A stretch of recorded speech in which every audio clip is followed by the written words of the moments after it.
Společnost Bratři Wilhelmové Topaz je tradičním výrobcem drátěných dopravních pásů.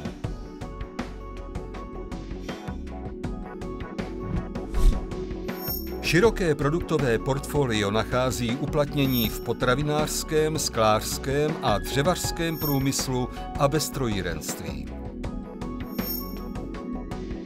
Produkce dopravníkových pásů vychází jak ze standardních, tak i specifických požadavků zákazníků. Mezi specifická řešení patří pásy na výrobu pěnového skla, skelných netkaných textilií a pásy pro vysoké teploty a zatížení.